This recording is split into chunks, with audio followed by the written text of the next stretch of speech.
Hello everyone. Avengers Endgame tickets went on pre-sale today in the USA. I was able to get my tickets for April 25th. I'm so happy about that. And a new TV spot slash trailer for the movie came out today. And because of that, I decided to make another video about this movie. It sucks that the websites selling tickets for this movie couldn't handle the traffic, but Fandango around 12 Pacific was fine with me. I waited 3 minutes in line, virtual line that is, and got the tickets I wanted in my area. No problem here. They did charge like $3.50 extra as a convenience fee. And so if you watch my other video, I basically went over a theory about the movie.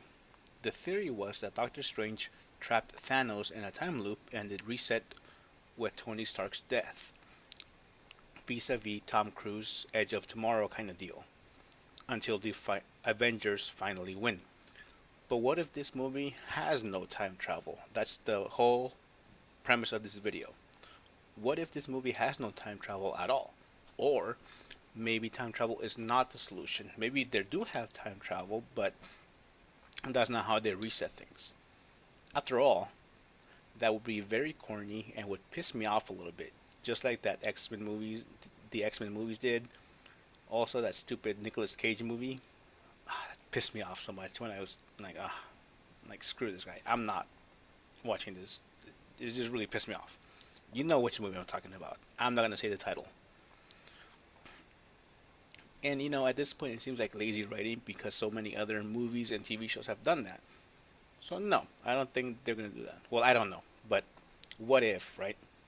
Instead, let's look at another theory or my thoughts, part two, I guess, of how Avengers Endgame will play out. How would the Avengers undo the snap without time travel? Or what if time traveling fails? For whatever reason, it could fail, right? No matter what the reason is, it could fail. In Infinity War, we saw that after Thanos snapped his fingers, his gauntlet was rendered useless. D3 maybe made the gauntlet only powerful enough for one usage with all Infinity Stones. Or maybe Doctor Strange sabotaged the Time Stone and his gauntlet after he uses it. You know how he did say he put a spell on it. We don't know what kind of spell, but he did put a spell, right? And then he died before removing it. It didn't show that he removed it before he gave Thanos the Time Stone. After all, when Thanos revives the Vision, you can kinda tell he is in pain. Look at his face when he does that. It's almost like he's struggling with the gauntlet. Anyway, what if time travel is not part of the solution? This means that the Avengers need to fight Thanos and defeat him to take the gauntlet from him. However, he still has access to the stone's powers. So how can they fight Thanos and take the gauntlet from him? Let's have a look-see. My guess would be one Avenger per stone. Iron Man, Thor, Captain America, Captain Marvel would be able to grab a stone from Thanos with their enhanced equipment along with Rocket and Nebula. The other side characters don't really matter that much. Sorry. However, the Soul Stone is a tricky one because there has to be a sacrifice in order for whoever wants the stone to get the stone. My guess is some of the Avengers will sacrifice themselves for the Soul Stone, so Captain Marvel or Black Widow or some other Avenger, maybe even Spider-Man, that is known to live after the snap, can grab it. Or after this movie, because Spider-Man's movie has been confirmed, Black Widow's movie is almost confirmed, I think. There's rumors, but I think they kind of did say they want to see that. Assuming that the sacrifice has to repeat itself every time the Soul Stone changes hands. If it doesn't, then that solves that problem, but raises questions. So in Infinity War, there were, and you could argue with me on the exact numbers if you want, but I would argue that there were 9 total different battles for the Infinity Stones. 10 if you include the unseen Xandar battle Thor mentions to the Guardians. The first battle is with, just quickly, on the ship with Thor, Loki, and Thanos. Second one is New York, Iron Man, Spider-Man, Doctor Strange, and Wong against the 2 children of Thanos. Third, Vision, his girlfriend, Cap, Black Widow, and Falcon, or whatever that guy's name is. I don't know his name, whatever. against the other two children of Thanos. Fourth, the battle flying in the big flying donut with Spider-Man, Iron Man, and Doctor Strange's cape. Five, battle between Guardians and Thanos in nowhere. Six, Wakanda, which account as two separate battles because the Avengers on Earth defeated the children of Thanos before Thanos got there. And then so that's when and you can tell that by the end of the battle the army was leaving, they were retreating.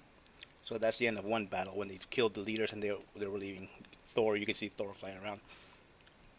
And then the next one is when Thanos actually gets there after he beats Tony Stark or Iron Man. And then so that's when Thanos quickly, just takes out all the Avengers that go after him. And of course, like I already mentioned, the Battle of Titan.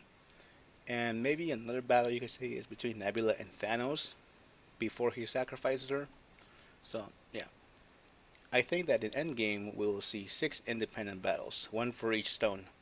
How they will play out, I don't know. Or if they even will happen. But much like in Guardians of the Galaxy, I think the team will have to join hands, and that's where they will sacrifice some of their own to undo the snap, or they'll go into the Soul Stone, just like Thanos did after he snapped his fingers. Or they will have to decide who stays and who dies, or trade lives for the fallen. Maybe they acquire 5 stones first, and then have to sacrifice some of their own to get the 6th stone, and whoever is left standing will undo the snap. I don't know. But another way they could defeat Thanos without time travel would be to convince Thanos that what he did was wrong and he actually killed more than half the universe. Think of pilots who vanished, dooming the passengers. Think of moms dying when the babies are barely born and there's nobody to take care of them. The babies will die eventually. They'll just starve to death. People running power plants, causing blackouts and killing machine-dependent sick people who otherwise would have stayed intact in hospitals. Also think of the people who committed suicide after such a horrendous loss. Think of the potential anarchy that would ensue if, by some roll of the dice, some of the police died in a large town like LA or San Francisco. Think of construction crews manning heavy machinery vanishing, causing accidents to kill their co-workers left by the snap. Or maybe India and Pakistan, they have problems. What if India sees, oh, wait a minute, Pakistan just lost most of their army. Let's invade. The ensuing battle will cause more lives, right? But so would he see the error of his ways? Maybe, maybe not.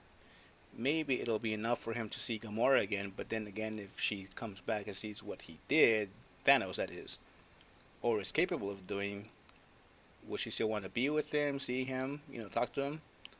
Would she forgive him? After all, she already hated him, right? Either way, I think Thanos would have a much tougher time because all of his children died in the process of attaining all Infinity Stones in Infinity War. I think it's interesting and fun to see what the Russo brothers have in store for us when we go and finally watch the movie. Thank you. That's it. Bye-bye.